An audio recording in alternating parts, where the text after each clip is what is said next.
Hey there, friends, and welcome back to another 3-Minute Thoughts. My name is Derek, and in the next 3 minutes, we're going to take a look at the book of 1 Timothy, a letter written to a man named Timothy, a young pastor who has been entrusted with leading the church in Ephesus. Unlike Paul's letters to churches, this one is very personal. It's filled with advice about leadership, sound teaching, and fighting against false doctrine. In chapter 1, Paul opens with a warning. False teachers are twisting the gospel for personal gain, promoting myths instead of truth.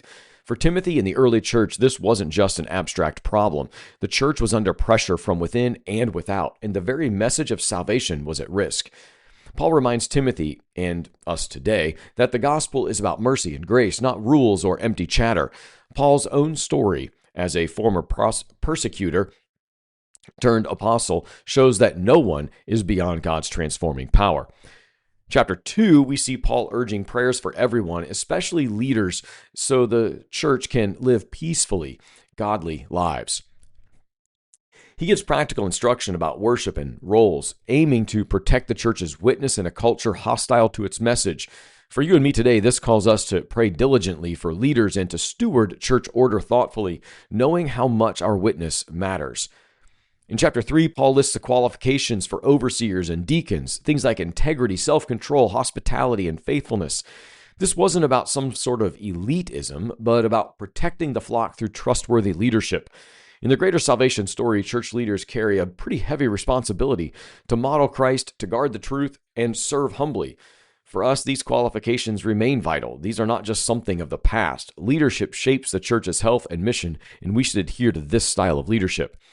Chapter 4, Paul warns Timothy about coming hardships and false teachings that will try to divide the church.